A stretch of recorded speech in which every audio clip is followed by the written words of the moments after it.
தான் என்னுடைய சந்தேகம் அப்படின்னாராம். இப்போ அவங்க சொல்லியிருக்கிறாங்க, இப்போ நீங்க பார்க்குறீங்களே பசுமையும் பச்சை பயிர்களும் ஆடல் பாடல்களும் அழகிய மலர்களும் இது எல்லாமே கௌதம புத்தரும் சாக்ரட்டிஸும் அது மாதிரி மகான்களும் இங்கே வர ஆரம்பித்த பிறகு தான் உண்டாக ஆரம்பிச்சுது.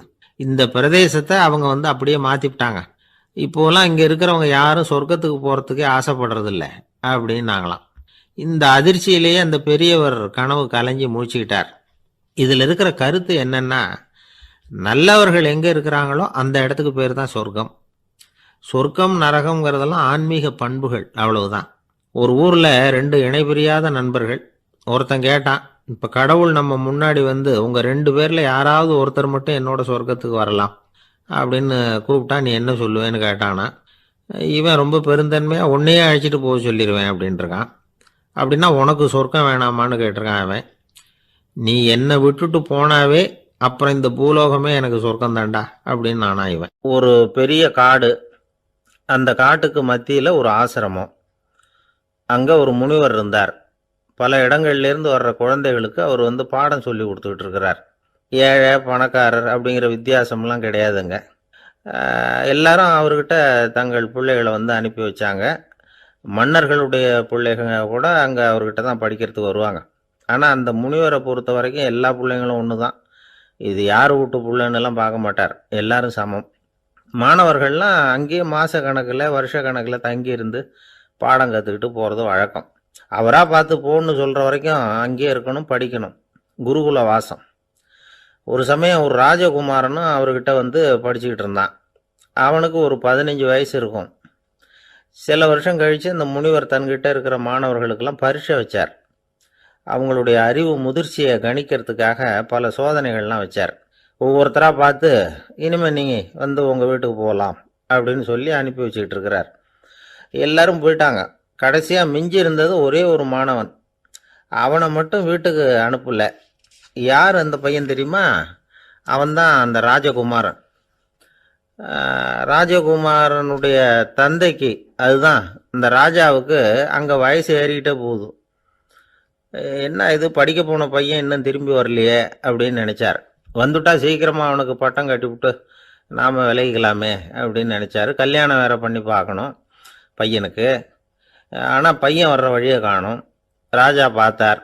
சரி, நேர்லேயே போய் என்னன்னு தெரிஞ்சுட்டு வந்துடுவோம் அப்படின்னு காட்டுக்கு புறப்பட்டார். அங்கே போய் முனிவரை பார்த்தார். முனிவர் இவரை அன்பாக வரவேற்று உட்கார வச்சார். அதுக்கப்புறம் ராஜா மெதுவா, எல்லாரையும் வீட்டுக்கு அனுப்பி வச்சுட்டிங்களாமே, ஏன் பிள்ளைய மட்டும் அப்படின்னு சொல்லி மெதுவாக இழுத்தார். முனிவர் இதுக்கு உடனே பதில் சொல்லலை. ராஜாவை கூப்பிட்டுட்டு போய் விருந்தினர் குடிசையில் தங்க வச்சார். அதுக்கப்புறம் சொன்னார், உங்கள் மகன் எல்லா பாடங்கள்லேயும் முதலிடம் வாங்கியிருக்கான்.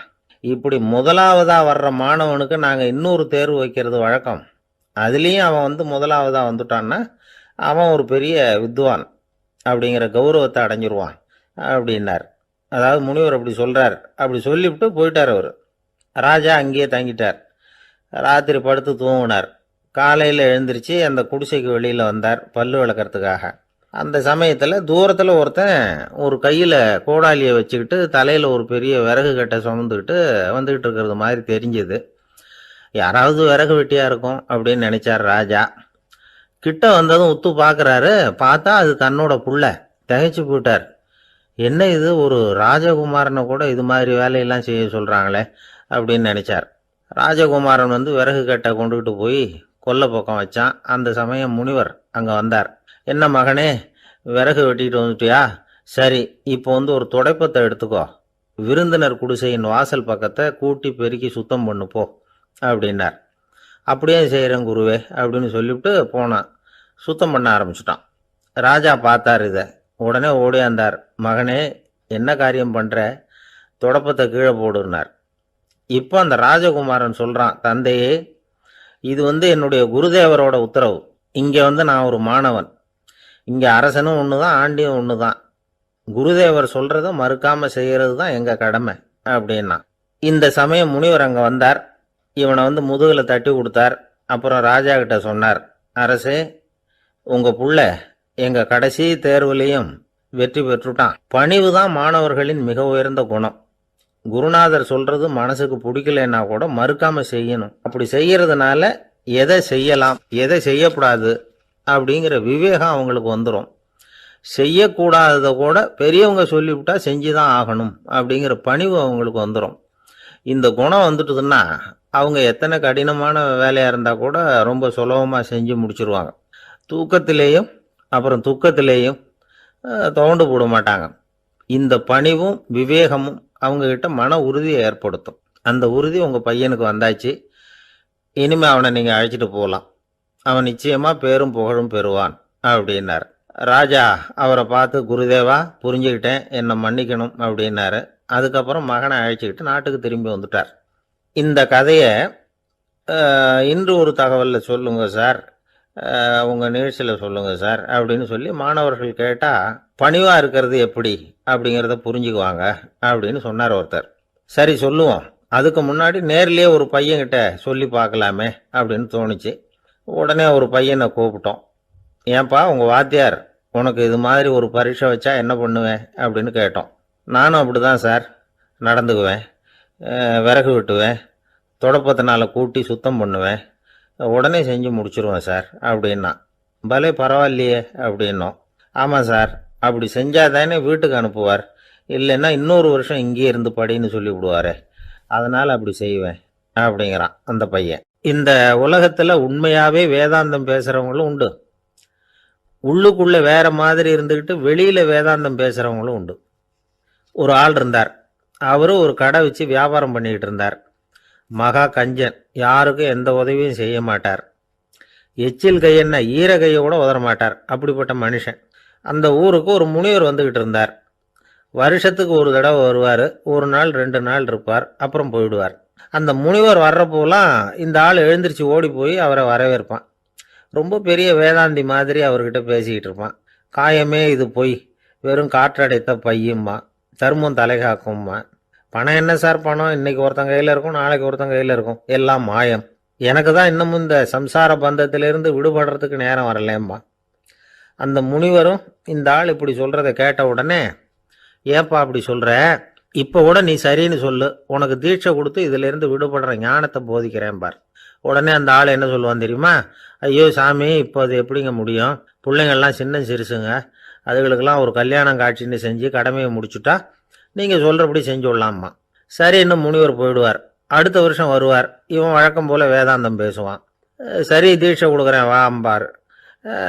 பேரம்பேத்தியை பார்க்கணும், கோர்ட்டில் கேஸ் ஒன்று இருக்குது, அது முடியணும் அப்படின்னு தயங்க ஆரம்பிச்சிருவான். எல்லாம் சொல்லுவான், ஆனால் குடிக்கிறதுக்கு தண்ணி கூட கொடுக்க மாட்டான். ரொம்ப வருஷம் கழித்து மறுபடியும் ஒரு நாள் அந்த ஊருக்கு முனிவர் வந்தார். இவன் கடைக்கு வந்தார். அப்புறம் அங்கே கல்லாவில் நம்ம ஆள் இல்லை, அவன் புள்ள தான் உட்காந்துருக்கிறான். அப்பாவை போலவே புள்ளையும் எழுந்திரிச்சு ஓடியாந்து முனிவரை வரவேற்றான். அப்பா எங்கன்னு விசாரிச்சார் முனிவர். ஐயோ அதை ஏன் கேட்குறீங்க சாமி, உங்ககிட்ட தீட்சை வாங்கி இந்த சம்சார பந்தத்திலேருந்து விடுதலை பெறணும்னு சொல்லிக்கிட்டே இருப்பார், அது நிறைவேறாமலே போய் சேர்ந்துட்டார். போன மாதம் ஒரு நாள் திடீர்னு நெஞ்சு வலிக்குதுன்னார், அவ்வளவுதான் போட்டுன்னு போயிட்டார் அப்படின்னு புலம்புனான் பையன். இதை கேட்டதும் முனிவர் சிரிச்சாரான். அவன் எங்கடா போவான், உன் அப்பா எங்கேயும் போகல, இதோ வாழை ஆட்டிக்கிட்டு உன் கா அப்படின்னு மிரட்டெல்லாம் சொல்லிவிட்டு ஏறி உட்காந்தேன். மறுபடியும் போனோம். கொஞ்சம் தூரம் குதிரை நல்லபடியாக நடந்து போச்சு. மறுபடியும் இடக்கு பண்ண ஆரம்பிச்சுட்டுது. தெருவில் நடந்து போய்கிட்டு இருந்தான், ரொம்ப நல்லவன். எதிரில் ஒருத்தன் சைக்கிளில் வந்துக்கிட்டு இருந்தான். அதில் மோதி இவன் கீழே விழுந்துட்டான். சைக்கிள்காரன் உடனே இறங்கி இவனை தூக்கி விட்டான். இவன் எழுந்திரிச்சு அவனை முறைச்சி பார்த்தான். அப்படி பார்க்காதீங்க சார், நீங்கள் ரொம்ப புண்ணியம் பண்ணியிருக்கீங்க, அதுதான் இப்போ வந்து சைக்கிளில் மோதிக்கிட்டீங்க அப்படின்றான். என்ன அப்படி சொல்கிறேன் நான்? இவன் 10 நிமிஷத்துக்கு முன்னாடி நான் லாரி ஓட்டிகிட்டு வந்தேன், அப்போ நீங்கள் எதிரில் வந்திருந்தீங்கன்னா என்ன ஆயிருக்கும்? எனக்கு அதிர்ஷ்டமே இல்லை சார் அப்படின்னார் ஒருத்தர். ஏன் அப்படி சொல்கிறீங்கன்னு கேட்டோம். வியாபாரம் பண்ணலாம்னு ஒரு கடை வச்சேன், வேண்டியப்பட்டவங்க கூட என் கடையில் வந்து எதுவும் வாங்க மாட்டேங்கிறான், எல்லாரும் அடுத்த கடைக்கு தான் போகிறான் அப்படின்னு சொல்லி ரொம்ப அழுத்துக்கிட்டார். இதுக்கு போய் அதிர்ஷ்டம் இல்லைன்னு சொல்லாதீங்க, வாடிக்கையாளர்களை வந்து கவர்றது எப்படிங்கிறது உங்களுக்கு தெரியல, அதுதான் குறை அப்படின்னும். சார் உங்களுக்கு தெரிஞ்சால் அந்த ரகசியத்தை எனக்கும் கொஞ்சம் சொல்லி கொடுங்களேன் அப்படின்னார். சரி உங்கள் காதை இப்படி கொடுங்க அப்படின்னு சொல்லி அது சம்பந்தமாக பெரிய வல்லுநர்கள் சொல்லியிருக்கிற கருத்துக்களை அவர்கிட்ட சொல்ல ஆரம்பித்தோம். அதாவது இந்த வாடிக்கையாளர்களை கவர்றதுக்கு வல்லுநர்கள் பல ஆலோசனைகளை ஏற்கனவே சொல்லி வச்சுருக்கிறாங்க. அது சம்மந்தமாக அனுபவப்பட்டவங்க, அதை தெரிஞ்சு வச்சுக்கணும். அதாவது கடை வச்சுருக்கிறவங்க எல்லாரும் இதை கொஞ்சம் காதில் வாங்கி வச்சுக்கணும். எதை இப்போ சொல்ல போகிறத, எப்பவும் பணத்தை சம்பாதிக்கிறதுலையே குறியாக இருக்கக்கூடாதான். அதை விட முக்கியமாக நீங்கள் சம்பாதிக்க வேண்டியது வாடிக்கையாளர்களுடைய மன நிறைவு. வர்றவங்க திருப்தியோடு போகணும், அது முக்கியம். அதில் கவனமாக இருக்கணும். கடைக்கு வர்ற ஒருத்தர் ஏதாவது ஒரு குறை சொல்கிறாருன்னு வச்சுக்கோங்க, அதை அலட்சியப்படுத்தக்கூடாது. ரொம்ப அக்கறையோடு அதை காது கொடுத்து கேட்கணும். அப்படியா சார், அதை நான் அவசியம் கவனிக்கிறேன் அப்படின்னு சொல்லணும். ஒருத்தர் வரார், சார் நேற்றுக்கு உங்கள் கடையில் இதை நான் வாங்கிட்டு போனேன், வீட்டில் இது வேணான்னு சொல்லிவிட்டாங்க, அது திருப்பி கொடுக்கறதுக்காக தான் வந்திருக்கிறேன் அப்படின்னு சொல்லி திருப்பி கொடுக்குறார். உடனே நீங்கள் முகம் சுளிக்கக்கூடாது, எரிச்சல் படக்கூடாது. வழக்கம் போல் நிதானமாக முகம் அலர்ச்சியோடு அதை திருப்பி வாங்கிக்கணும். இவ்வளவு ரூபாய்க்கு சாமான் வாங்கினா இந்த ஸ்பூன் அன்பளிப்பு, இப்படி ஏதாவது கொடுக்கலாம். பண்டிகை காலங்கள்லேயும் பொருள்கள் வாங்குறவங்களுக்கு இப்படி ஏதாவது பொருத்தமாக ஒரு அன்பளிப்பு கொடுக்கலாம். நீங்கள் கொடுக்கறது ஒரு சர்வசாதாரணமான பொருளாக இருந்தால் கூட அது வாங்குற ஒரு மனசில் ஒரு மகிழ்ச்சியை ஏற்படுத்தும். எதுவும் உங்களால் கொடுக்க முடியலன்னா உங்கள் முகம் நிறைஞ்ச சிரிப்பையாவது கொடுங்க, அது போதும். உங்கள் கடையில் இல்லாத ஒரு பொருளை வாடிக்கையாளர் கேட்குறார், உடனே இல்லைன்னு முகத்தில் அடித்தது மாதிரி சொல்லிடக்கூடாது. கொஞ்சம் உட்காருங்க சார் அப்படின்னு சொல்லி உங்கள் பணியாளர் யாரையாவது அனுப்பி வெளியிலேருந்து வாங்கிட்டு வர சொல்லி அவர்கிட்ட கொடுக்கலாம். சில பேர் உங்கள் கடைக்கு வரும்பொழுது அவங்க வீட்டு குழந்தைகளையும் கூப்பிட்டுக்கிட்டு வர்றாங்கன்னு வைங்க. நீங்கள் என்ன செய்யணும்னா அந்த குழந்தைகளை முதல்ல கவனிக்கணும். அது கன்னத்தை கிள்ளணும், அதுக்கிட்ட விளையாடணும், அதுக்கு ஏதாவது மிட்டாய் பிஸ்கட் எதையாவது கொடுத்து அது கவனத்தை கவரணும். அதுக்கப்புறம் பெரியவங்களை கவனிக்கலாம். உங்கள் கடையில் வேலை செய்கிற பணியாளர்கள் சுத்தமாக இருக்கணும், சிரித்த முகம், சுறுசுறுப்பு, இது ரெண்டும் அவங்களுக்கு தேவை. அழுது ஒடிஞ்சிக்கிட்டு இருக்கக்கூடாது. அப்புறம் இன்னொரு விஷயம், அதிகமாக பொருள் வாங்குகிற ஒருத்தர்கிட்ட அதிக மரியாதையாகவும் குறைச்சலாக பொருள் வாங்குறவர்கிட்ட வேறு விதமாகவும் நடந்துக்கக்கூடாது. எல்லாருக்கிட்டையும் சமமாக நடந்துக்கணும். 5 ரூபாய்க்கு வாங்கினாலும் சரி, 500 ரூபாய்க்கு வாங்கினாலும் சரி, அவங்கக்கிட்ட நீங்கள் காட்டுற மரியாதையில் வித்தியாசம் இருக்கக்கூடாது. எல்லாத்துக்கும் மேலே உங்கள் கடையில் ஒரு பொருள் வாங்கினா அது உண்மையானதாக இருக்கும், தரமுள்ளதாக இருக்கும் அப்படிங்கிற நினைப்பு ஜனங்களுக்கு வரணும். அதனால் தரமான பொருளையே நீங்கள் உங்கள் கடையில் வச்சுருக்கணும். இது வரைக்கும் நான் சொன்னதையெல்லாம் கவனத்தில் வச்சுக்கிட்டு நீங்கள் கடையை ஆரம்பிச்சிங்கன்னா வியாபாரம் பிச்சுக்கிட்டு போகும். அப்படி போகலன்னா அதுக்கப்புறம் கேளுங்க. ஏன்னா இந்த யோசனைகள்லாம் அனுபவப்பட்டவங்க சொல்லியிருக்கிற யோசனைகள். இந்த யோசனைகளில் நீங்கள் எச்சரிக்கையாக இருக்க வேண்டிய ஒரு விஷயம் உண்டு. அது என்னங்கிறதையும் தெரிஞ்சு வச்சுக்கிறது நல்லது. என்னுடைய நண்பர் ஒருத்தர் வந்தார். சார், உங்கள் யோசனையை கேட்டதுனால நான் ஒரு அறை வாங்கினது தான் மிச்சம்னார். என்ன ஆச்சுன்னு கேட்டேன். எங்கள் கடைக்கு ஒரு பெரிய அம்மா குழந்தைய தூக்கிட்டு வந்தாங்க சார். உங்கள் யோசனைப்படி அந்த குழந்தையோட கன்னத்தை கிள்ளணும்னு முயற்சி பண்ணினேன். திடீர்னு அந்த நேரம் பார்த்து அந்த குழந்தை தலையை குனிஞ்சிக்கிட்டுது. என் கை குழந்தையோட கன்னத்துக்கு பதிலாக அதை தூக்கிட்டு வந்தவங்க கன்னத்தை கிள்ளிவிட்டுது. அதுதான் இப்படி ஆயிட்டுது அப்படின்னார். கன்னத்தை தடவி. ஒரு ராஜா இருந்தார். அவர் அடிக்கடி காட்டுக்கு வேட்டையாடலடியிலே இருந்துகிட்டு இருக்கான் பார் அப்படின்னு சொல்லி அங்கே நின்றுக்கிட்டு இருந்த ஒரு நாயை சுட்டி காட்டினாராம். என்ன சாமி சொல்கிறீங்க அப்படின்னு ஆச்சரியமாக கேட்டிருக்கான் பையன். உடனே முனிவர் அந்த நாயோட தலையில் ஒரு தட்டு தட்டி பேசுகிறா அப்படின்னாராம். உடனே அந்த நாய் வேதாந்தம் பேச ஆரம்பிச்சுட்டு தான். காயமே இது போய் வெறும் காற்றடைத்த பைய அப்படின்னு தான். முனிவர் சொன்னார், அடே இப்போவும் ஒன்றும் கெட்டு போகல, நீ விரும்புனா சொல்லு, உனக்கு தீட்சை கொடுத்து என் பின்னாடியே அழைச்சிட்டு போயிடுறேன், அங்கே அழைச்சிட்டு போய் உனக்கு ஞானத்தை போதிக்கிறேன், வர்றியா அப்படின்னு கேட்டிருக்காரு. உடனே அந்த நாய் சொல்லிச்சான், ஐயோ அதை ஏன் கேட்குறீங்க சாமி, நான் உண்ணாமல் தின்னாமல் ஏராளமான சொத்து சேர்த்து வச்சுட்டேன். என் பிள்ளைங்க அதோட பெருமை தெரியாமல் ராத்திரி நேரம்லாம் கதவை திறந்து போட்டுட்டு தூங்கிடுவாங்க. அதனால் இப்படி நாயாக பிறந்து ராத்திரி பகலாக சுற்றி சுற்றி காவல் காத்துக்கிட்டு கிடக்கிறேன். இப்போ எப்படி சாமி வர முடியும் அப்படின்னு கேட்டுதான். அறியாமையிலேயே சுகம் கண்டு இப்படி இருக்கிற ஆளுங்களுக்கு எப்படி விடுதலை கிடைக்கும், எப்போ விடுதலை கிடைக்கும் அப்படின்னு கேட்குறார் தசாவதானி, திருக்குறள் பேர் ராமையா. அவர் கேட்குறது நியாயம் தானே.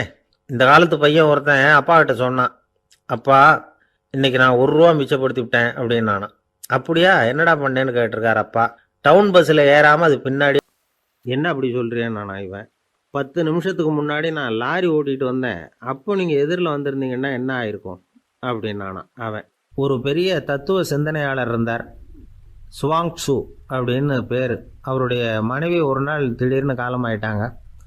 ஐயோ பாவம், அவர் ரொம்ப வருத்தப்படுவார், போய் ஆறுதலாக 4 வார்த்தை பேசிவிட்டு வரலாம் அப்படின்னு நினச்சிக்கிட்டு நிறைய பேர் அவரை தேடிட்டு வந்தாங்களாம்.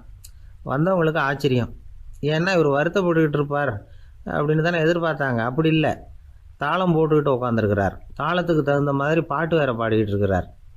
என்ன மனுஷன் அவர், கொஞ்சம் கூட கவலை இல்லாமல் இப்படி இருக்கிறாரு அப்படின்னு நினச்சாங்க. ஒருத்தர் துணிஞ்சு அவர்கிட்ட கேட்டுவிட்டார், என்னங்க இது இப்படி அப்படின்னு. அதுக்கு அவர் என்ன சொன்னார் தெரியுமா?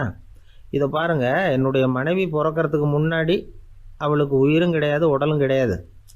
அதுக்கு பிறகு தான் உயிர் வந்தது, உடல் வந்தது, அந்த உருவம் வந்தது. இப்போ என்ன ஆச்சு? அந்த உருவமும் உயிரும் போயிட்டுது, அவ்வளவுதானே. வந்தது போயிட்டுது. இளவேனில் காலம், இலையுதிர் காலம், பனிக்காலம், இப்படி பருவங்கள் மாறி மாறி வருது இல்லையா? அது மாதிரி பிறப்பும் இறப்பும் மாறி மாறி வருது. இது இயற்கை. இதுக்காக அழுதா அது எப்படி அப்படின்னாராம். ஞான தெளிவு அடைஞ்சவங்களுக்கு எல்லாமே சுகம்தான். திருவள்ளுவரும் அதை தான் சொல்கிறார்.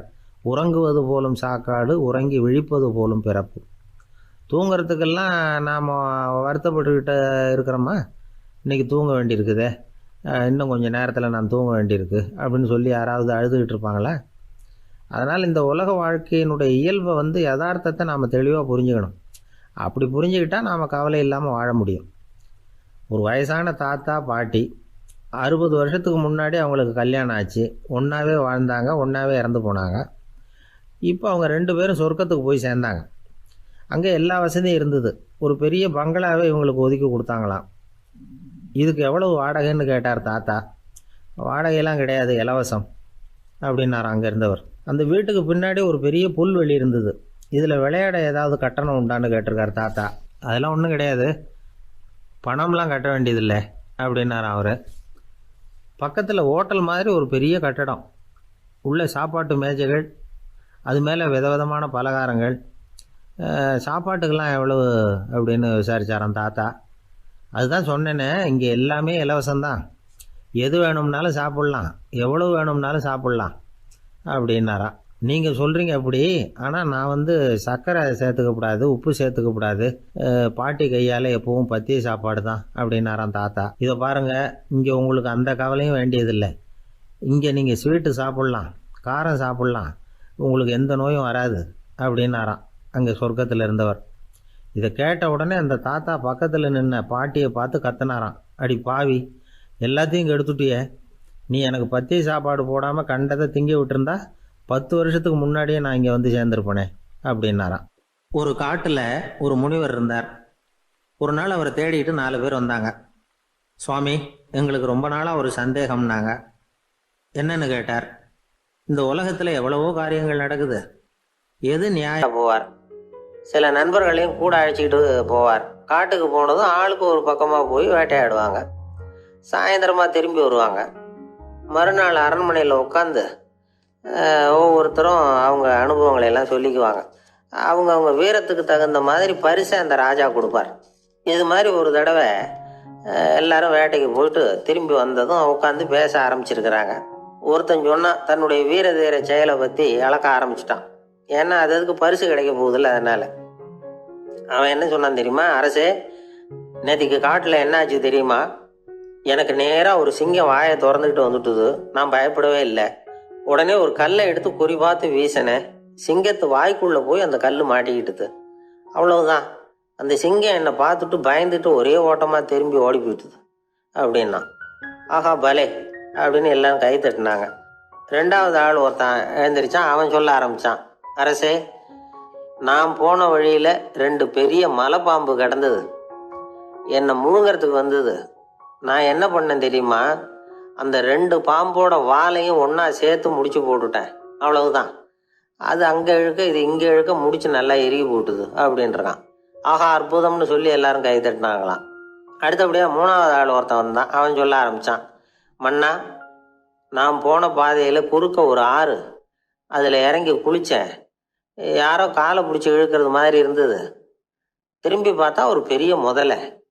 நான் உடனே அப்படியே ஒரு துள்ளல் துள்ளி அது முதுகில் போய் உக்காந்துக்கிட்டேன். அதை அப்படியே கரைக்கு நீந்த வச்சேன். கரைக்கு சேர்ந்ததும் அப்படியே ஒரே துள்ளி குதித்து கரைக்கு வந்துட்டேன் அப்படின்றான். அவன் தன்னுடைய வீரத்தை அப்படி சொல்லியிருக்கான். அடடா, எப்பேற்பட்ட வீரம் அப்படின்னு எல்லாரும் கை தட்டினாங்களாம். 4வது ஆள் எழுந்திரிச்சான். மன்னா, நான் போன இடத்துல ஒரு கரடி என்னை துரத்த ஆரம்பிச்சுட்டுது. நான் ஒரு மலை உச்சிக்கு வந்துட்டேன். அதுக்கப்புறம் ஒரு அடி எடுத்து வச்சாலும் அதில் பாதாளத்தில் விழ வேண்டியது தான். அந்த நேரம் பார்த்து ஒரு பெரிய ராட்சச கழுகு அந்த பக்கமாக பறந்து வந்தது. நான் உடனே அப்படியே உயர எழும்பி அந்த கழுகோட காலை பிடிச்சிக்கிட்டேன், அப்படியே தொங்கிக்கிட்டே வந்தேன். ஒரு நல்ல இடம் வந்ததும் தொப்புன்னு கீழே குதிச்சு நடந்து வந்துட்டேன்னா. இதுக்கும் எல்லாரும் கை தட்டுறாங்க. கடைசியாக ஒரு ஆள் எழுந்திரிச்சான். அரசே, நான் வந்து போன வழியில் ஒரு பெரிய யானை குறுக்க வந்தது, பயங்கரமாக சத்தம் போட்டுக்கிட்டே வந்தது. நான் பயந்து ஓடலை. உடனே என்ன பண்ணேன் தெரியுமா? அந்த யானையோட வாலை பிடிச்சி தூக்கினேன், தலைக்கு மேலே தூக்கி கர கர கர கரன்னு சுற்றினேன், வேகமாக சுற்றி வீசி எறிஞ்சேன், அவ்வளவுதான். அதே ஸ்பீடில் அந்த யானை மேலே போக ஆரம்பிச்சுட்டுது. இன்னும் கூட அது போய்கிட்டே தான் இருக்குது, கீழே விழவே இல்லைன்னா. இதை கேட்டதும் ராஜாவுக்கு கோபம் வந்துட்டுது. என்ன முட்டாள்னு நினச்சிக்கிட்டு பேசுறியா? யானையை வந்து நீ வாழை பிடிச்சி தூக்குன, அதை நான் நம்பணுமா அப்படின்னார். உடனே இவன் பணிவாக பதில் சொன்னான். அரசே, ஒரு சிங்கத்து வாயில் கல் மாட்டிக்கிட்டதை நம்புறீங்க, மலைப்பாம்பு வாழை பிடிச்சி முடிச்சு போட்டதை நம்புறீங்க, முதல்ல முதுகலை சவாரி பண்ணதையும் நம்புறீங்க, கழுகு காலை பிடிச்சிக்கிட்டு பறக்கிறதையும் நம்புறீங்க. அப்படி நம்புறப்போ நான் சொன்னதை மட்டும் நம்பக்கூடாதா அப்படின்னு கேட்டானான். பொய் சொன்னவங்கெல்லாம் தலையை தொங்க போட்டுக்கிட்டாங்களாம். ராஜா அவங்கள பார்த்து சொன்னாராம், நீங்கள் எல்லாரும் என்னை முட்டாளாக்கி இருக்கிறீங்க.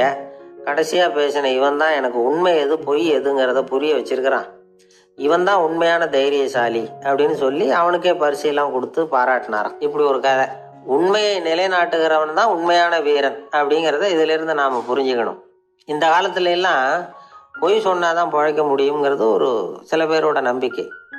ஒரு அப்பாவுக்கு தன் மகனுக்கு பொய் சொல்ல தெரியலையேங்கிற கவலை.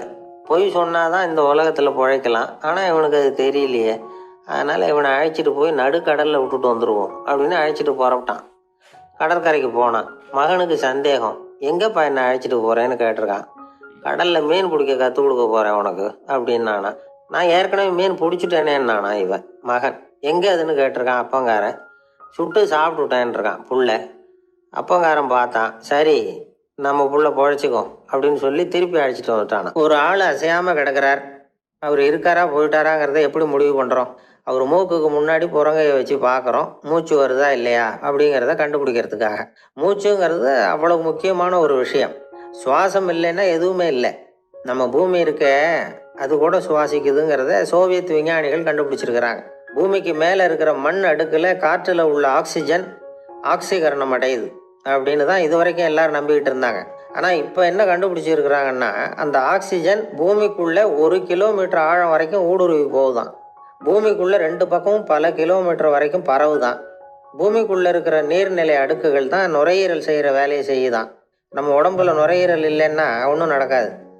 ஒரு மரத்தை தலைகீழாக தொங்க போட்டால் எப்படி இருக்கும் அப்படி யோசிச்சு பாருங்கள். அப்படி தான் இதுவும், நுரையீரலும் அப்படி தான் இருக்கும். வலது பக்கம் ஒன்று, இடது பக்கம் ஒன்று. வலது பக்கம் நுரையீரல் கொஞ்சம் பெருசாக இருக்கும், நுட்பமான நரம்பு குழாய்கள் அதில் இருக்கும். கோடிக்கணக்கான நுண்ணிய குழாய்களை வச்சுக்கிட்டு தான் அது வேலை செய்யுது. 25 கோடி குழாய்கள் இருக்கும். அதை அப்படியே முழுசாக பிரித்து பரப்புனா ஒரு டென்னிஸ் கோர்ட்டில் பாதி பரப்பளவு இருக்குமா. நுரையீரல் நிறம் கருஞ்சிவப்பு தான். புகை அதிகமாக உள்ளே போச்சுன்னா அது கருப்பாயிடுது. காற்றுல உள்ள பிராணவாயுவை இது இழுத்து எடுத்துக்கிட்டு ரத்தத்தை சுத்தப்படுத்துகிற முக்கியமான வேலையை இது செய்யுது. அசுத்த காற்றை வெளியில் அனுப்பி வச்சுடுது. ஒருத்தர் வேகமாக ஓடி வரார், அவருக்கு மூச்சு இறைக்கும். பயங்கரமாக எதையாவது பார்த்து விடுறார், உடனே மூர்ச்சி ஆகிடுவார். இது மாதிரி சமயங்களில் வேற எந்த தூண்டுதலும் இல்லாமல் நுரையீரல் தானாகவே இயங்கும். இப்படி ஒரு அவசியம் ஏற்படுறப்போ இயக்கத்தை தூண்டி விடுற முக்கியமான இணைப்பு மூளைக்கு கீழே முதுகு எலும்புக்கு மேற்பகுதியில் இருக்குது. அது உடனே சுவாசத்துக்கு அவசர உதவியை கொடுக்குது. இப்போ ஒருத்தர் பேசாமல் உட்காந்துருக்கார். இந்த சமயத்தில் அவருக்கு 1 பங்கு காற்று தேவைப்படுதுன்னு வச்சுக்கோங்க. அவர் எழுந்திரிச்சு நடக்கும் பொழுது 1.5 மடங்கு தேவைப்படும். ஓடினார்னா 3 மடங்கு தேவைப்படும். படுத்துருக்கிறப்ப 1/2 மடங்கு தான் தேவைப்படும். இதுக்கு நிமிஷத்துக்கு 16 தடவை மூச்சு விட்டாகணும். இப்படி சாதாரணமாக உள்ளே இழுக்கிற காற்று கொஞ்சம்தான் இருந்தாலும் இது மாதிரி 8 மடங்கு காற்றை உள்ளே இழுத்து வச்சுக்கிற சாமர்த்தியம் நுரையீரலுக்கு இருக்குதான். தண்ணி, நுண்கிருமிகள், ரசாயன பொருள் இப்படி எது உள்ளே போனாலும் நுரையீரல் சமாளிச்சுக்கும். 30 வருஷமாக விடாத புகை பிடிக்கிறவர் தொடர்ந்து உள்ளே அனுப்பி வைக்கிற புகையை கூட சமாளிக்குதுன்னா பார்த்துங்களேன். உள்ளே போகிற புகை நுட்பமான சுவாச முடிச்சுகளை அழிச்சு விடுது. கறி புகை அது மேலே படிஞ்சு உபயோகம் இல்லாமல் பண்ணிவிடுது. ஆனாலும் தேவைக்கு அதிகமாக 8 மடங்கு கூடுதலாக சுவாச முடிச்சுகள் நம்ம உடம்புக்குள்ளே இருக்கிறதுனால சமாளிக்க முடியுது. சமாளிக்க முடியலன்னா சில சமயம் மூச்சு திணறும். அதை ஒரு எச்சரிக்கையாக எடுத்துக்கிட்டு புகை பிடிக்கிற பழக்கத்தை விட்டுடணும். அதுதான் நல்லது. ஆனால் அப்படி யார் விடுறது? இணை பிரியாத 2 நண்பர்கள் இருந்தாங்களாம். 2 பேரும் விடாமல் சிகரெட்டு குடிக்கிறவங்க. அதில் ஒருத்தன் செத்து போட்டான். இன்னொருத்தன் அதுக்கப்புறம் 2 சிகரெட்டாக குடிக்க ஆரம்பித்தானா. ஏன் இப்படி பண்ணுறேன்னு கேட்டிருக்காங்க. நான் ஒரு சிகரெட்டு தான் குடிக்கிறேன், செத்து போன என்னுடைய ஃப்ரெண்டு இருக்கானே செத்து போனவன், அவனுக்காக இன்னொரு சிகரெட்டு குடிக்கிறேன் அப்படின்னு நானா.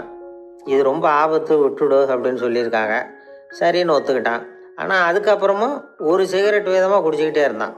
சிகரெட்டு பழக்கத்தை நீ இன்னும் விடலையான்னு கேட்டாங்களாம். அந்த பழக்கத்தை நான் எப்போ விட்டுட்டேன், இப்போ நான் குடிக்கிறது என் ஃப்ரெண்டுக்காக அப்படின்னு நானா. இவங்கெல்லாம் எப்படி திருந்துறது? வாழ்க்கையில் சில சந்தர்ப்பங்களில் நாம் சில அவமானங்களை சந்திச்சே தீர வேண்டியிருக்கு. என்ன பண்ணுறது, காலம் அப்படி. அவமானப்படுறவங்க உடனே அடங்கி போயிடுறது தான் உலக வழக்கம். அவமானப்பட்டால் உடனே சீறி எழுறவங்களும் உண்டு. ஆனால் அதையே ஒரு சவாலாக எடுத்துக்கிட்டு முன்னுக்கு வர்றவங்களும் சில பேர் இருக்கிறாங்க. அவங்க ரொம்ப அபூர்வம். இன்னைக்கு மனோதத்துவ நிபுணர்கள்லாம் என்ன சொல்கிறாங்க தெரியுமா? அவமானப்பட்டுட்டா உடனே அடங்கி போயிடக்கூடாதான். அதையே ஒரு சவாலாக எடுத்துக்கிட்டு மனசில் ஒரு வைராக்கியத்தோடு முயற்சி பண்ணினா வாழ்க்கையில் எல்லாரும் முன்னேறலாம். அவமானம்ங்கிறத நாம் வைராக்கியமாக மாற்றிக்கணும். அதுதான் வெற்றிக்கு வழி. ராமர் இந்த பூமியில் பிறந்ததே ஒரு வைராக்கியத்தினால தான் சார் அப்படின்னார் ஒருத்தர். எப்படிங்க அது அப்படின்னு கேட்டேன். அவர் சொன்னார், தசரதருக்கு ராமர் குழந்தையா பிறக்கணும், அப்போ தான் இங்கே இருக்கிற கஷ்டங்கள்லாம் நீங்கும் அப்படின்னு சர்வ லோகமும் எதிர்பார்த்துக்கிட்டு இருக்குது. ஒரு ஆள் அழுதுகிட்டு இருந்தான். ஏன்டா அழுகுறேன்னு கேட்குறார் ஒருத்தர். இழக்கிறதுக்கு எதுவும் இல்லை, அதனால் அழறேன்னா. என்னடா சொல்கிறேன்னார். கிட்ட வாங்க சொல்கிறேன்னா. இந்த மணி பர்ஸை வேற ஒருத்தன் பாக்கெட்லேருந்து திருடினேன், அப்புறம்தான் புரிஞ்சுது அவங்ககிட்ட இழக்கிறதுக்கு எதுவும் இல்லைங்கிறது. ஆமாங்க, இது காலி பர்ஸு, அதனால் இப்போ அழுதுகிட்டு இருக்கிறேன், திருடியும் பிரயோஜனம் இல்லை அப்படின்னு சொல்லிவிட்டு அழுதானா. ஒரு கோவிலில் ஆன்மீக சொற்பொழிவு நடந்துக்கிட்டு இருக்குது. ஒரு பெரியவர் பேசிக்கிட்டு இருக்கார். கடவுளை பற்றியும் சொர்க்கத்தை பற்றியும் மனுஷனை பற்றியும் அவர் விவரமாக பேசுகிறார். எல்லாரும் உட்காந்து கேட்குறாங்க. அந்த கூட்டத்தில் ஒரு தத்துவ ஞானியும் உட்காந்துருக்கிறார். அவருடைய நண்பர். பேசி முடித்ததும் அந்த பெரியவர் மேடையை விட்டு இறங்கினார். நேராக அந்த தத்துவ ஞானிகிட்ட வந்தார். எப்படி இருந்தது என்னுடைய பேச்சு அப்படின்னு கேட்டார். நீங்கள் பேசினது ஒன்றுக்கு ஒன்று முரண்பாடாக தெரிஞ்சுது அப்படின்னாராம் இவர். நான் என்ன அப்படி தப்பாக பேசிவிட்டேன் அப்படின்னாராம் அவர். கடவுளை நம்புகிறவன் சொர்க்கத்துக்கு போவான்னு சொன்னீங்க, அப்புறம் நல்ல விதமாக வாழறவன் சொர்க்கத்துக்கு போவான்னு சொன்னீங்க அப்படின்னாராம். இதில் என்ன முரண்பாடுன்னு கேட்டிருக்கார் அவர். இதில் தான் முரண்பாடு தெரியுது எனக்கு. அதாவது இங்கே ஒருத்தன் எல்லா தப்பும் பண்ணிகிட்டு இருக்கிறான், அவன் கடவுளை நம்பினான்னா அவன் சொர்க்கத்துக்கு போவானா? இது என்னுடைய முதல் கேள்வி. இல்லைன்னா ஒருத்தன் எந்த தப்பும் பண்ணல, ரொம்ப ஒழுங்காக வாழ்ந்துக்கிட்டு இருக்கிறான், ஆனால் அவன் கடவுளை நம்பலை, அவன் என்ன நரகத்துக்கு தான் போவானா? கடவுள் நம்பிக்கை உள்ள ஒரு திருடன் என்ன ஆவான், எங்கே போவான்? கடவுள் நம்பிக்கையே இல்லாத ஒரு நல்லவன் என்ன ஆவான், எங்கே போவான்? ஒருத்தன் இங்கே கடவுள் நம்பிக்கையோட வாழறது முக்கியமா அல்லது நல்லவனா வாழறது முக்கியமா? இதுதான் இவர் கேட்ட கேள்வி. இதை கேட்டதும் அந்த பெரியவர் குழம்பி போயிட்டார். அவர் சொன்னது நியாயம்தானே. கடவுளை நம்புறவன் தான் சொர்க்கத்துக்கு போவான்னா பேசாமல் கடவுளை நம்பிக்கிட்டு இந்த உலகத்தில் எல்லா தப்பும் பண்ணிக்கிட்டு இருக்கலாமே. பேச்சாளர் குழப்பத்தோடு வீட்டுக்கு போனார். படுத்து தூங்கினார். ஒரு கனவு வந்தது. கனவில் அவர் ஒரு ரயிலில் வேகமாக போயிட்டுருக்கிறார். எதிரில் உட்காந்துருக்கிறவரை பார்த்து நாம் இப்போ எங்கே போகிறோம்னு கேட்டார். சொர்க்கத்துக்கு போயிட்டுருக்குறோம் அப்படின்னாங்களாம். ரயில் போய் நின்றுது. இவர் இறங்கினார். இங்கே கௌதம புத்தர் இருப்பார், சாக்ரட்டிஸ் இருப்பார், அவங்கள பார்க்குறதுக்கு ஒரு நல்ல வாய்ப்பு அப்படின்னு நினச்சிக்கிட்டே அங்கேயும் இங்கேயும் பார்த்தார். அங்கே யாருமே இல்லை. ஒரே பாலைவனம் மாதிரி இருக்குது. பச்சை இல்லை, பசுமை இல்லை, பூக்கள் இல்லை, மரம்லாம் மொட்டையாக நிற்கிது. எலும்பும் தோலுமா சில முனிவர்கள் அங்கேயும் இங்கேயுமா உட்காந்துருக்குறாங்க. இவர் அவங்கக்கிட்ட போய் இந்த புத்தர், சாக்ரட்டிஸ் இவங்கெல்லாம் எங்கே இருக்கிறாங்கன்னு கேட்டாராம். அப்படி யாரும் இங்கே இல்லையே, அவங்கெல்லாம் யார் அப்படின்னு திருப்பி கேட்டிருக்கிறாங்க. இவருக்கு அதிர்ச்சியாக போச்சு. அப்படின்னா அவங்க எங்கே போயிருப்பாங்க? உடனே ரயில் நிலையத்துக்கு ஓடி வந்தார். அப்போ தான் நரகத்துக்கு ஒரு ரயில் புறப்பட்டுக்கிட்டு இருந்தது. அங்கேருந்து அதில் ஏறி உட்காந்தார். ரயில் வேகமாக போச்சு. நரகம் நெருங்க நெருங்க காற்று குளிர்ச்சியாக வீச ஆரம்பிச்சுதான். வெளியில் பசுமையாக இருந்துதான். அழகான மலர்கள், அழகான நீர்நிலைகள், நந்தவனங்கள், ரொம்ப அருமையாக இருக்குது. ரொம்ப அங்கே இருந்தவங்கெல்லாம் ரொம்ப மகிழ்ச்சியாக உல்லாசமாக வேறு இருந்திருக்கிறாங்க. எங்கே பார்த்தாலும் ஆடல் பாடல் உற்சாகம். இவர் ரயிலை விட்டு இறங்கினார். அவருக்கு சந்தேகம், இதுவா நரகம் அப்படின்னு விசாரிச்சிருக்கார். ஆமாம், இதுதான் நரகம்னாங்களாம். எனக்கு ஒரு சந்தேகம் இருக்கார். என்னன்னு கேட்டிருக்காங்க. கௌதம புத்தரும் சாக்ரட்டிஸும் லாவோஸும் இவங்க மாதிரி இன்னும் பல பேரும் கடவுள் நம்பிக்கை இல்லாதவங்க, அவங்கெல்லாம் இங்கே இருக்கிறாங்களா? அப்படிங்க. ஆனால் அவர் எப்போ வந்து பிறப்பார் அப்படின்னு யாருக்கும் தெரியல. ஒரு பெரியவர்கிட்ட பேசிக்கிட்டு இருந்தேன். அவர் என்கிட்ட ஒரு கேள்வி கேட்டார். திருடர்கள் எத்தனை வகை தெரியுமா உனக்கு அப்படின்னார். இதுதான் அவர் கேட்ட கேள்வி. எதுக்காக என்ன பார்த்து அந்த கேள்வி கேட்டார் தெரியல. இருந்தாலும் நான் வந்து அவருக்கு பதில் சொன்னேன். திருடர்களில் வந்து எத்தனையோ வகை உண்டுங்க. கார் திருடன், சைக்கிள் திருடன், முகமூடி திருடன், எப்படி சொல்லிகிட்டே போகலாம். இருந்தாலும் என்னுடைய சிற்றறிவுக்கு எட்டின வரையில் திருடர்களை வந்து 2 வகையாக பிரிக்கலாம் அப்படின்னு நினைக்கிறேன். ஒன்று ராத்திரியில் திருடுற திருடன், இன்னொருத்தன் பகலில் திருடுற திருடன். அதாவது பகல் திருடன், ராத்திரி திருடன் அப்படின்னு பெரியவர் சிரித்தார். என்ன சிரிக்கிறீங்களே என்ன? கள்வர்கள் 4 வகை அப்படின்னு ஆரம்பித்தார். எப்படின்னு கேட்டேன். சாப்பாட்டுக்கு இல்லாமல் திருடுறாங்க பாருங்கள், அது ஒரு வகையான். சாப்பாட்டுக்கு இருந்தும் திருடுறாங்க பாருங்க, அது ஒரு வகையான். இதை தவிர இன்னும் ஒரு 2 வகை திருட்டு உண்டு. அது என்னன்னா, ஆண்டவன்கிட்ட இருந்து நாம திருடுற திருட்டு, இன்னொன்று என்னன்னா நம்மகிட்ட இருந்து ஆண்டவன் திருடுற திருட்டு அப்படின்னார். எனக்கு ஒன்றும் புரியல. என்ன சார் இது, ஆண்டவனையே வந்து திருடன்னு சொல்கிறீங்களே அப்படின்னு ஆச்சரியமா. ஆமாங்க, ஆண்டவனை வந்து கள்வன்னு சொல்கிறது இல்லையா? காஞ்சிபுரத்துக்கு பக்கத்தில் திருக்கார்வனம் அப்படின்னு ஒரு ஊர் இருக்குது. அங்கே உள்ள பெருமாளுக்கு வந்து கள்வர்னு தான் பேர். அது மட்டும் இல்லை, திருமங்கை ஆழ்வார் தம்முடைய திரு நெடுந்தாண்டகத்தில் கார்வனத்துள்ளாய் கல்வா அப்படின்னு தான் அழைக்கிறார் அப்படின்னு நிறைய உதாரணம்லாம் சொல்ல ஆரம்பித்தார். அதுக்கப்புறம் அவர்கிட்ட பேசி நான் புரிஞ்சுக்கிட்ட விவரங்களை தான் இப்போ உங்ககிட்ட சொல்ல போகிறது. அதாவது அவர் சொன்ன முதல் வகை திருடர்கள் வந்து சாப்பாட்டுக்கு இல்லாமல் திருடுறவங்க. இவங்களை வந்து திருத்தி போடலாம். சாப்பாட்டுக்கு இருந்தும் பணம் சேர்க்கணுங்கிற ஆசையால் பொய் கணக்கெல்லாம் எழுதுகிறாங்க பாருங்கள், அவங்க தான் 2வது வகை. 3வது வகை திருட்டு தான் மிகப்பெரிய திருட்டு.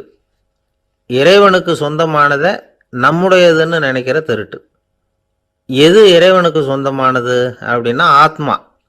பகவானுக்கு சொந்தமான ஆத்மாவை நம்முடையதுன்னு நினைக்கிறது தான் அந்த மாபெரும் திருட்டு. இதுக்கு பேர் தான் ஆத்மாபகாரமா. சரி, இதுக்கு பரிகாரம் என்ன? எல்லாம் இறைவனுடையது, நமக்கு ஒன்றும் இல்லை அப்படின்னு நினைக்கிறது தான் இதுக்கு பரிகாரம். இதெல்லாம் இருக்கட்டும். 4வது திருட்டு ஒன்று சொன்னோம்ல, ஆண்டவன் நம்மகிட்ட இருந்து திருடுறது. அது எப்படி? ஆண்டவனை வந்து கள்வன்னு சொல்கிறாங்க, அது சரி. அவர் என்னத்தை திருடினார்? இப்போ இன்னொருத்தருக்கு சொந்தமான ஒன்றை எடுத்து வச்சுக்கிறது தான் கள்ளத்தனம். ஆனால் ஆண்டவன்னு எடுத்துக்கிட்டோம்னா இருக்கிறது எல்லாமே அவனுக்கு சொந்தம். அப்படி இருக்கிறப்போ அவரை எப்படி கள்வன்னு சொல்கிறது? இது என்ன புரியாமல் இருக்குதே அப்படின்னு சொல்லி பார்த்தா அதுக்கும் விளக்கம் சொல்கிறாங்க அவங்க. அதாவது ஆண்டவனுக்கு வந்து உருவமே கிடையாது, அரூபமாக இருக்கிறவன், அதாவது உருவம் இல்லாமல் இருக்கிறவன். அப்படி உள்ள பகவான் வந்து நம்மளை மாதிரி உருவத்தில் இருக்கிறான். நம்மளை மாதிரியே கை கால் மூக்கெல்லாம் இருக்குது ஆண்டவனுக்கு. இந்த உருவம் நம்மகிட்ட இருந்து திருடினது தானே. அவன் வந்து தன்னுடைய உண்மையான திருமேனியை வந்து நமக்கு காட்டாமல், அதாவது தரிசனம் கொடுக்காமல் இருக்கிறது கள்ளத்தனம் தானே. அதனால தான் இதுவும் ஒரு பெரிய திருட்டு, இருக்கிறதுலே மிகப்பெரிய திருட்டு அப்படிங்கிறார். என்கிட்ட பேசிக்கிட்டு இருந்தார், இந்த விஷயம்லாம் சொல்லிகிட்டு இருந்தார் இந்த பெரியவர். அதாவது திருட்டை வந்து ஆன்மீக நோகத்தில் அவர் பார்க்குறார். நம்ம பார்வையில் இதை விட அபூர்வமான திருட்டுலாம் இங்கே உண்டு, அபூர்வமான திருடர்களும் உண்டு. எது அநியாயம் அப்படின்னு புரிஞ்சிக்க முடியலன்னாங்க. அது யாராலையும் புரிஞ்சிக்க முடியாதுன்னார் முனிவர். வந்தவங்களுக்கு ஆச்சரியமாக போச்சு, ஒரு மாதிரியாக பார்த்தாங்க. இதை முனிவர் கவனிச்சார். சரி புறப்படுங்க என்னோடன்னார். எங்கன்னு கேட்டாங்க. இப்போ உங்கள் 4 பேரையும் ஒரு புஷ்பக விமானத்தில் அழைச்சிட்டு போகிறேன். இந்த உலகத்தில் சர்வசாதாரணமாக நடக்கக்கூடிய ஒரு காட்சியை உங்களுக்கு காட்ட போகிறேன். நீங்கள் பார்க்க போகிற அந்த காட்சி நியாயமா அநியாயமா அப்படிங்கிறத என்கிட்ட சொல்லணும். நீங்கள் சரியான பதில் சொன்னால் புஷ்பக விமானத்தில் தொடர்ந்து பிரயாணம் பண்ணலாம். தவறான பதில் சொன்னால் இந்த புஷ்பக விமானம் உங்களை கீழே தள்ளி விட்டுரும் அப்படின்னார். 4 பேருக்கும் பயந்தான். இருந்தாலும் முனிவர் கூப்பிடுறாரே அப்படின்னு சொல்லி புறப்பட்டாங்க. அவங்க எல்லாரும் புறப்பட்டு ஒரு காட்டு வழியாக போய்கிட்டு இருக்கிறாங்க புஷ்பக விமானத்தில். அங்கே நடக்கிற ஒரு காட்சியை காட்டுறார் முனிவர். அதோ அங்கே பாருங்கன்னார். அந்த விமானத்தில் இருந்தபடியே எல்லாரும் கீழே குனிஞ்சு பார்க்குறாங்க. அங்கே ஒரு தாய் புலி அப்போ தான் குட்டி போட்டிருக்கு. குட்டிகளை ஈன்ற உடனே பசிக்கு இறை தேடி அந்த பக்கமாக வருது. அதே நேரம் ஒரு தாய் மான், அதுவும் அப்போ தான் குட்டி போட்டிருக்கு. அதுவும் இதே மாதிரி குட்டிகளை ஈன்ற உடனே பசிக்கு இறை தேடி அந்த பக்கமாக வருது. இப்போ அந்த புலி அந்த மானை அடித்து போட்டுவிடுது, அதுவும் சாப்பிடுது, குட்டிகளுக்கும் கொடுக்குது. இப்போ அந்த புலிக்குட்டிகள் முகத்தில் மகிழ்ச்சி, தாயை இழந்த அந்த மான் குட்டிகள் முகத்தில் துக்கம். இப்போ அந்த முனிவர் 4 பேர்கிட்டையும் கேட்குறார், நீங்கள் இங்கே பார்த்தீங்களே, இதில் எது நியாயம் எது அநியாயம்? ஒவ்வொருத்தராக சொல்லுங்கள். உங்கள் பதில் சரியில்லைன்னா இந்த விமானம் உங்களை கீழே தள்ளி விட்டுரும், சொல்லுங்கள் பார்க்கலாம்னார். முதல்ல ஒருத்தன் சொன்னான், அந்த புலி செஞ்சது சரிதாங்க, அது பசிக்கு அதுதான் ஆகாரம், தன்னுடைய பசிக்கு தானே இறை தேடிக்கிட்டுது, அதில் என்ன தப்பு, அவ்வளவுதான், அதனால் புலி செஞ்சது நியாயம்தான் அப்படின்னா. அவ்வளவுதான், அந்த விமானம் அவனை அப்படியே கீழே தள்ளி விட்டுட்டுது. அதனால் அவன் கொடுத்த பதில் சரியில்லை அப்படிங்கிறது புரிஞ்சு போச்சு. இப்போ 2வது ஆள் சொன்னான், புலி செஞ்சது பாவம், அந்த தாய்மான் என்ன தப்பு பண்ணிச்சு, இப்போ அந்த குட்டிகளுக்கு யார் ஆதரவு, அதனால் புலி செஞ்சது அநியாயம் அப்படின்னா. அவ்வளவுதான், அவனையும் கீழே தள்ளி விட்டுடுது அந்த விமானம். இந்த பதிலும் சரியில்லை அப்படின்னு ஆயிட்டுது. இப்போ 3வது ஆள் வந்தான். முதல்ல 2 பேர் கீழே விழுந்ததை பார்த்துக்கிட்டு இருந்தான். அதனால் அவன் சொன்னான், ரெண்டுமே நியாயம்தாங்க, புலி இறை தேடினதும் இயற்கை, அதுக்கு மான் இறையானதும் இயற்கை, அதனால் இதில் ஒன்றும் தப்பு இல்லைன்னா. அவ்வளவுதான், அவனையும் அந்த விமானம் கீழே பிடிச்சி தள்ளி விட்டுது. இப்போ 4வது ஆள் வந்தான். முனிவர் கேட்டார், நீயாவது சொல்லுப்பா, இந்த செயலில் எது நியாயம்னார்.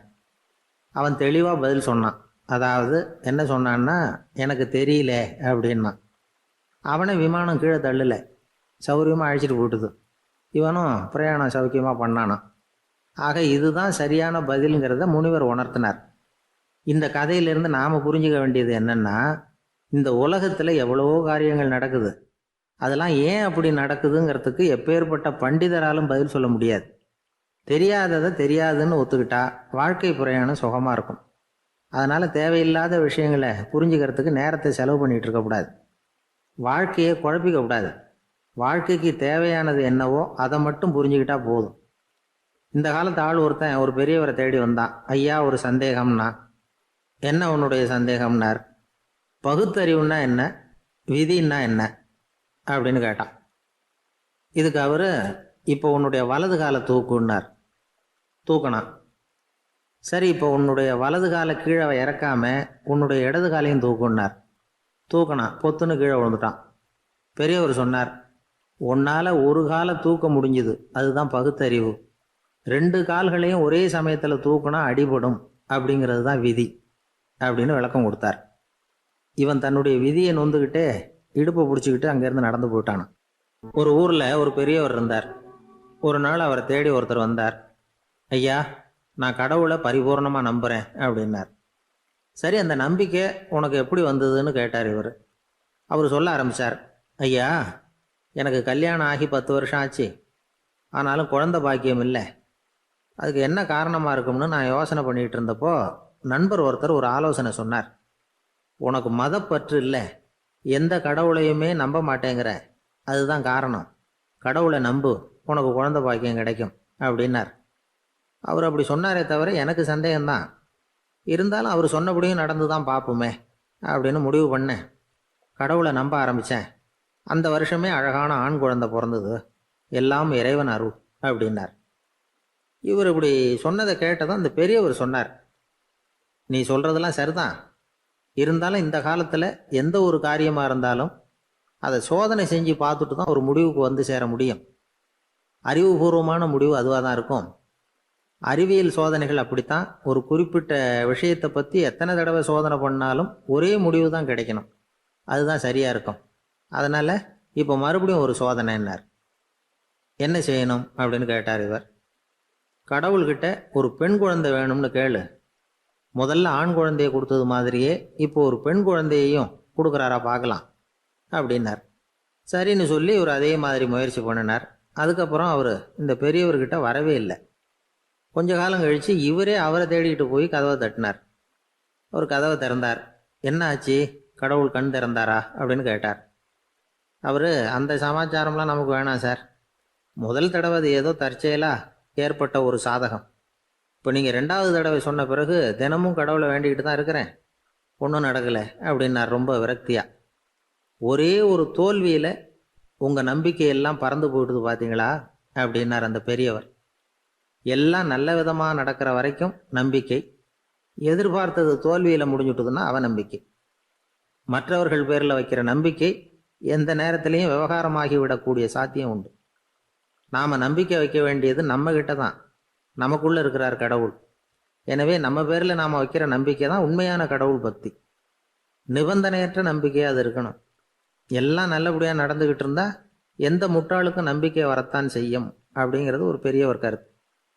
தியானத்தின் மூலமாக தான் உனக்குள்ள ஆழமாக தோண்டுனா உன்னுடைய அடி ஆழத்தில் நம்பிக்கை அப்படி ஊற்றெடுக்கும், அதை பார்க்க முடியும் அப்படிங்கிறது பெரியவர்கள் சிந்தனை. ஒரு குழந்தை அப்பாவை பார்த்து என்னப்பா பண்ணுறேன்னு கேட்டுதான். பிரார்த்தனை பண்ணிகிட்டு இருக்கிறேன்னாரான் அப்பா. பிரார்த்தனை பண்ணுனா என்ன கிடைக்கும் அப்படின்னு கேட்டுதான் குழந்தை. எல்லாம் கிடைக்கும் அப்படின்னாரான் அப்பா.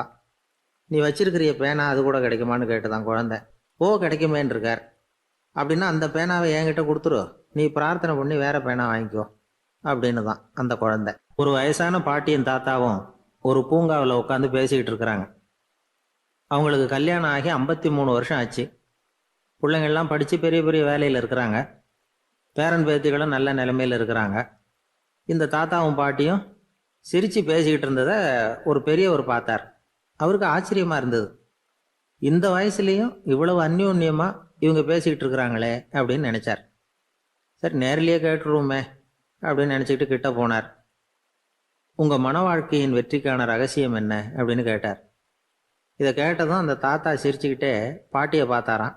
அதுக்கப்புறம் சொன்னாராம், நான் இந்த அம்மாவை கல்யாணம் பண்ணிக்கிட்டதுக்கும் எங்களுடைய இல்வாழ்க்கை இவ்வளவு நாளாக பலம் குறையாமல் மகிழ்ச்சியாக இருக்கிறதுக்கும் காரணம் ஒன்று தான். அது என்ன காரணம்னா, எங்களுக்கு இடையில பொதுவாக நிறைய குறைகள் உண்டு, அதுதான் காரணம் அப்படின்னாராம். அவர் சொல்கிறது சரிதான் அப்படிங்கிறது மாதிரியே அந்த பாட்டியும் அவரை நிமிர்ந்து பார்த்தாங்களாம். இந்த பெரியவர் மறுபடியும் அந்த பாட்டியை பார்த்து அதே கேள்வியை கேட்டிருக்கார். உங்களுடைய நீண்டகால மன வாழ்க்கைக்கு கிடைச்ச வெற்றி எதனாலேன்னு சொல்ல முடியுமா அப்படின்னு கேட்டாராம். அவங்களும் சிரிச்சுக்கிட்டே பதில் சொன்னாங்களாம். என்ன பதில் தெரியுமா? சில பேரை நாம் குறிப்பிட்ட பண்புகளுக்காக நேசிக்கிறோம், வேற சிலரை நாம் அந்த பண்புகள் இல்லாத குறைகளுக்காகவே விரும்பி பழகிறோம் இல்லையா அப்படின்னு கேட்டுவிட்டு தலையை குனிஞ்சுக்கிட்டாங்களாம் அந்த பாட்டியம்மா. அவங்க அப்படி சொன்னதை கேட்டதும் இவருக்கு புதுசாக ஞானம் பிறந்தது மாதிரி இருந்துதான். இதுதான் மனம் நிறைந்த மன வாழ்க்கை அப்படிங்கிறார் சுவாமி சின்மயானந்தர். பண்புகளை எப்படி நேசிக்க முடியுதோ அதே மாதிரி பண்புகள் இல்லாத குறைகளையும் நேசிக்க முடியும்.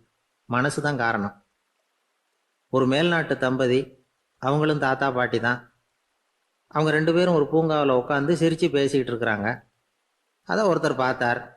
அவருக்கு ஆச்சரியம், இவ்வளவு காலம் ஆகி இந்த வயசுலேயும் இப்படி அன்பாக பேசிக்கிட்டு இருக்கிறாங்களே அப்படிங்கிற ஆச்சரியம். கிட்ட நெருங்கி போனார். கேட்டார், ஏன் தாத்தா உங்களுக்கு கல்யாணம் ஆகி எவ்வளோ வருஷம் ஆச்சுன்னார். 55 வருஷம் ஆச்சுன்னாராம் அவர். இன்னமும் இவ்வளவு சந்தோஷமாக இருக்கிறீங்களே, அதுக்கு என்ன காரணம்னு கேட்டிருக்கார். அதுக்கு என்ன காரணம்னா, இது வரைக்கும் எங்களுக்குள்ள சண்டையே வந்ததில்லை அப்படின்னாராம். அது எப்படி முடியும்னு கேட்டிருக்கார் இவர் ஆச்சரியமா. அந்த தாத்தா சொல்ல ஆரம்பிச்சாராம், இதை பாருப்பா, எங்களுக்கு கல்யாணம் ஆன புதுசில் நானும் என்னுடைய மனைவியும் ஒரு குதிரை மேலே ஏறி ஒரு காட்டு வழியாக போய்கிட்டு இருந்தோம்.